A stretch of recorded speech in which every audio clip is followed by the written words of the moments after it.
Paano sige kung dito po ta? Eh? Yan lang tayo.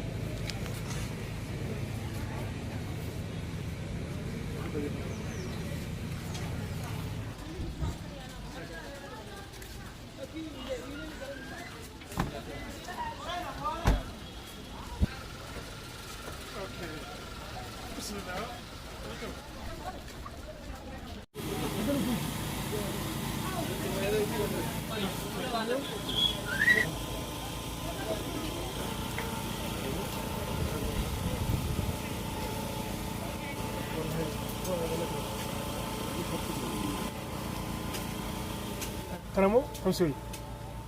Santo ya. Kanoya.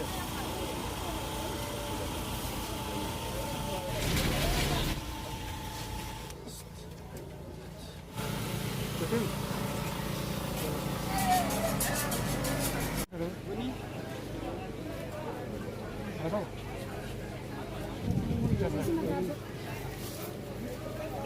Oh, deh.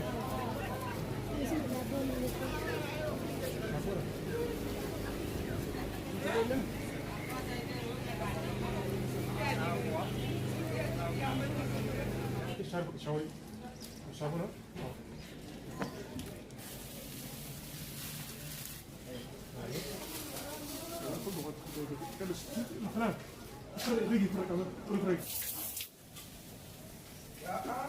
Ikatemi? Yalla ya.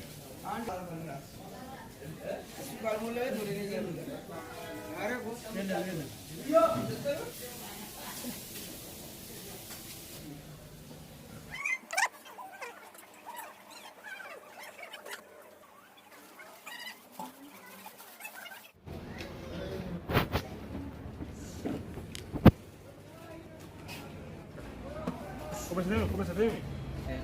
Yalla, okay. Boleh?